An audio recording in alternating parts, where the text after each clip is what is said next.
Stanley Jones Radio Show. Well, that sounds kind of strange, doesn't it?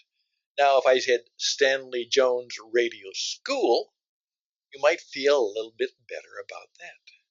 But could it be, just could it be, that just as what happened with Donald Trump and the turning point that he claimed about the Middle East and about the story of Charlie Kirk, who now is a modern-day martyr, and of course the name of his program was Turning Point.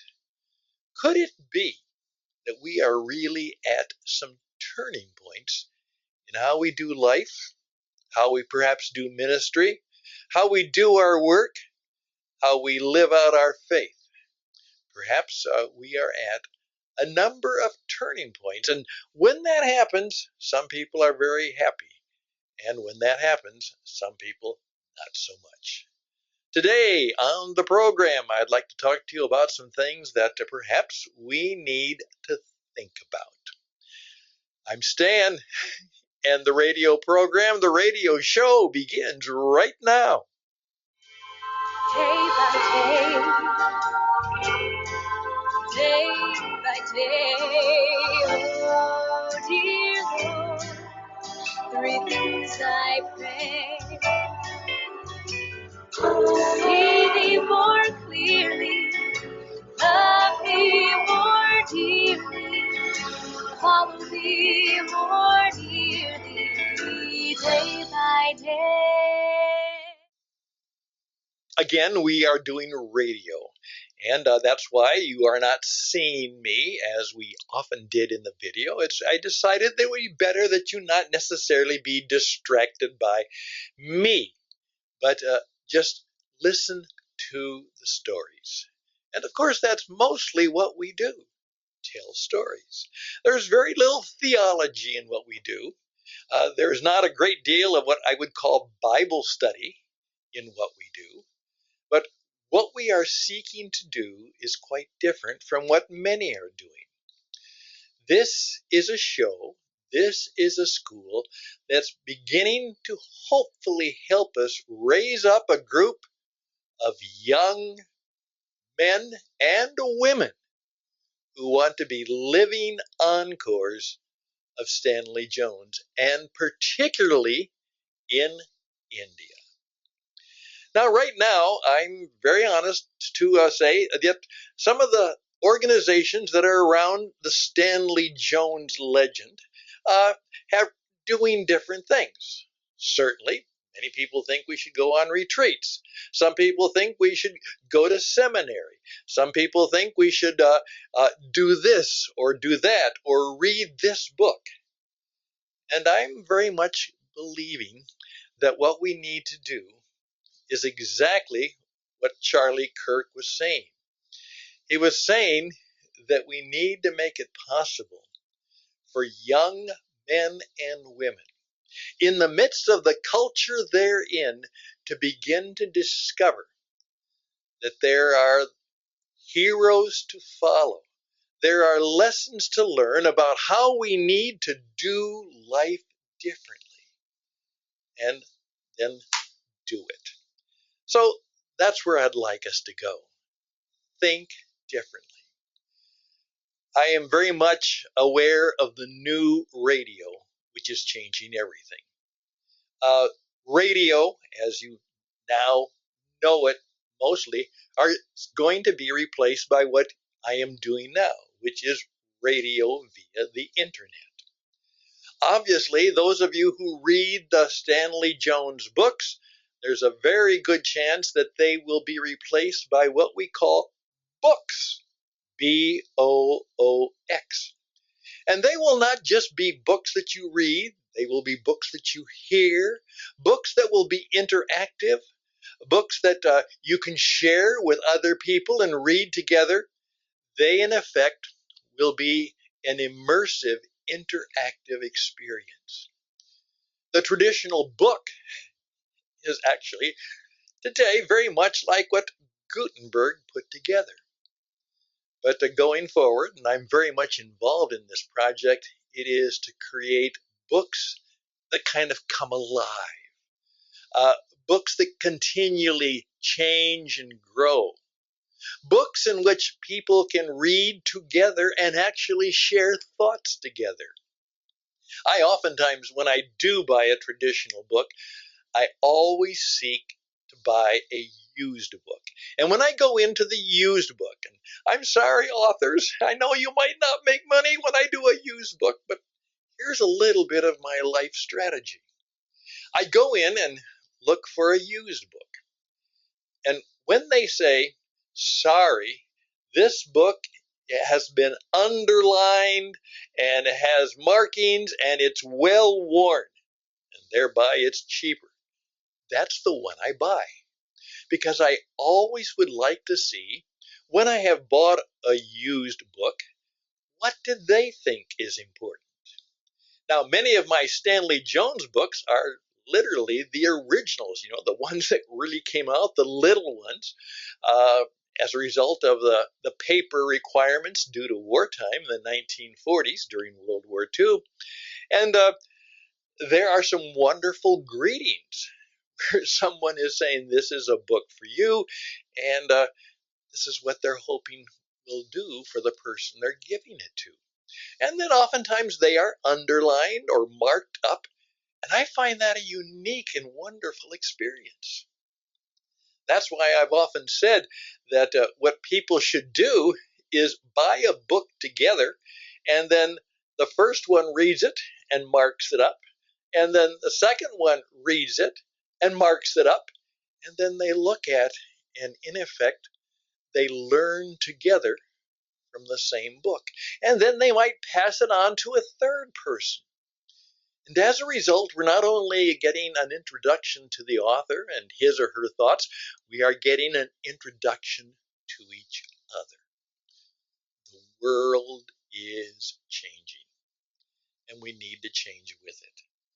So I'm really going to find that in our time going forward, I'm going to be a little bit on the edge as I challenge some of the things and some of the ways we may be doing things. For instance, this has me quite upset. I hope it upsets you, but not too much. It's something to pray about. Do you know that perhaps today, if Stanley Jones would go to India, he probably would not be given a visa to stay there or live there? That's right. There is a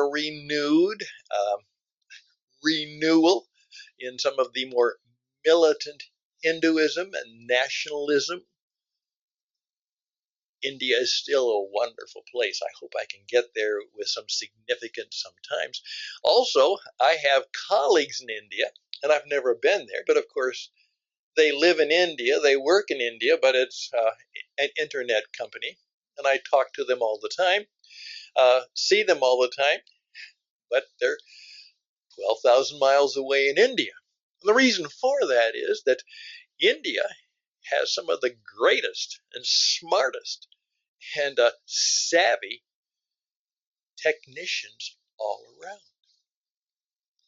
And there's a very, very good chance in that environment that it's quite difficult for many of our Christian brothers.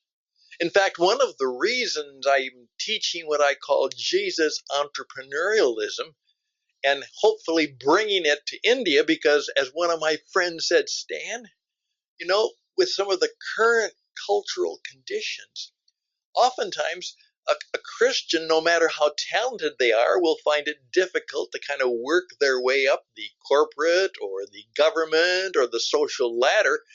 And so many of them, in order to do well, and by the way, many of you know that they can be very, very, very good, very entrepreneurial. And actually, in America, the ethnic group that has some of the highest incomes they're from India, first or second generation. And in this little apartment building here in Raleigh, Durham, where is kind of a technical area, there are already 3 or 4 good friends of mine who are from, or they are second generation, what they would call Indian American. and I hear their children oftentimes speaking one of the native languages or national languages or other languages of India, which may be the family. But of course, they switch to English on a dime, and they switch back on the similar dime. That's the world we live in. So I just want to share that with you because that's the reason I want to continue to do this. I want to be consistent and ask you to give up your own little sweet ideas of what you want to do and say, how can I help the young, maybe Stanley Jones men and women to be in India? I'm sure that's what he would like us to do. My wife and I have, and I've mentioned it before, we have a little sign in our home. We say, we wish heaven had visiting hours. Yeah, there's just a lot of people, and particularly now that I'm older, that, they were young mentors to me and helping me through the rough and rugged parts of my young adulthood and probably kept me from doing a lot of stupid things that I would have done. And now, of course, they're passed on. And there are many times where I just kind of, I would love to talk to, and I name them, and just see what they would tell me. They were so wise and thoughtful and so full of grace and mercy. I just kind of wish. And I kind of say, I wonder what Stanley Jones would say about what we're doing or how we're doing. Would he participate in some of the things we're all about? Would he say, that's not what I had in mind, or that's not what I would do now? I say, I think he would love to be on the radio, but I don't know. But he didn't quite have that opportunity. A later evangelist by the name of Billy Graham understood the power of radio and television, and of course that gave him the key to worldwide ministry. Whereas our dear friend Stanley Jones, he had to be on airplanes and boats and trains in order to travel the world.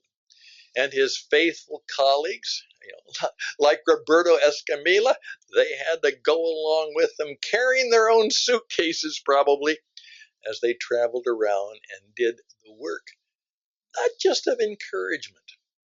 Okay? Remember, they were evangelists. That was their big E word. They were evangelists. And what I say is that they were in the business of sharing God's wisdom and telling the Jesus story. Not the denominational story, not the Methodist story, not the Presbyterian story, not the Anglican story, not the Catholic story, not the Jewish story. They were telling the Jesus story. And then God's wisdom. Just very briefly, I've often said to some people that I oftentimes learn things about God from Netflix. Yes. They're just things there from time to time that are stories. And I always, in a good story, if the story is well told, every good story is a rescue story, and every good story is one that creates a touch of mystery. And oftentimes in that mystery, if our soul is tuned in, the Spirit will use even a film or a movie or a story right there from the culture of our times. Which, by the way, that's what Jesus did. And that's why many times people are more drawn not to a Bible story where they know the ending.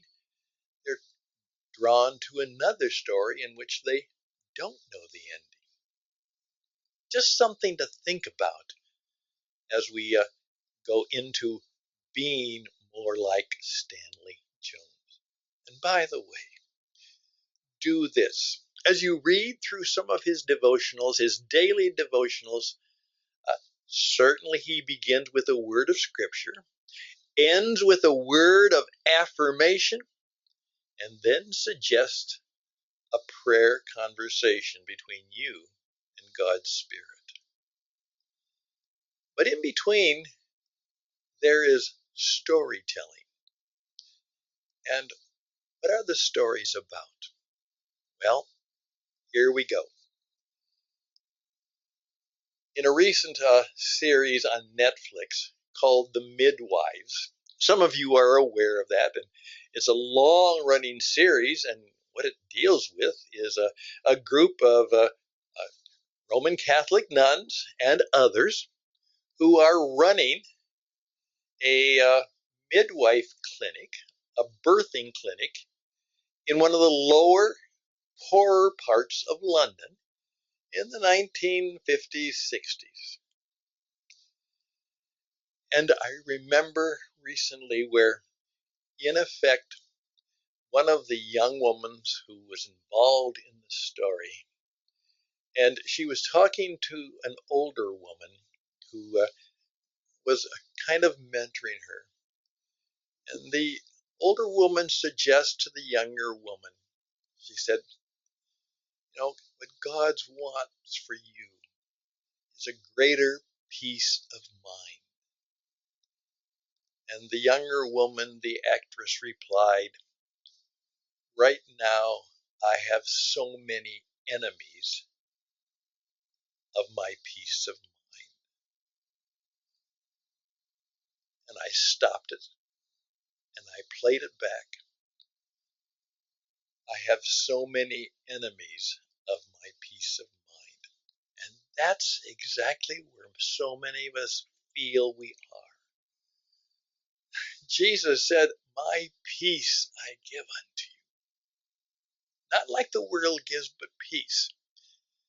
And that's what he would like us to have. But many of us are plagued by the fact that we have enemies, addictions to our peace of mind, fears of our peace of mind. And isn't that what Stanley Jones was all about? That in following and surrendering to Jesus, he was equipping us with stories and proverbs and some great one-line descriptions that would help us defeat the enemies of our peace of mind. I think that's the business we're meant to be. Helping people. We're not supposed to take care of ourselves and entertain ourselves and have fellowship just with one another. We're out there to be in the world, doing what Stanley Jones did, suggesting, recommending, challenging us to find in the person of Jesus, the person who would help take on the enemies of our peace of mind. Thank you for your time. I hope this might be helpful to you. I'd love to hear from you. Comments, critiques, challenges. Get lost, Stan. You don't know what you're talking about. We'll take them all. But I'd love to hear from you, and I would love if you would be so generous to help Ann Matthews and I of the Stanley Jones Foundation, to be able to help us meet some of the expenses of doing our little program together. Please reach out to me at stan@witradio.net, stan@witradio.net, witradio.net, Stan, just like in Stanley. And make sure you go to the E. Stanley Jones Foundation, buy some books, make some donations, tell Ann Matthews Eunice, who is the granddaughter of Stanley Jones, how much you appreciate what she is doing. And she's been doing a whole lot throughout her life and work and bringing back the books of E. Stanley Jones. And now we're trying to bring back more of the spoken word of Stanley Jones. Thank you for your time. May it go well with you. May you today begin to find some answers to the enemies that are plaguing your peace of mind. Until next time, best and blessings. And remember, Jesus is Lord, but even more than that, Jesus is real. He is the real thing. Bye for now.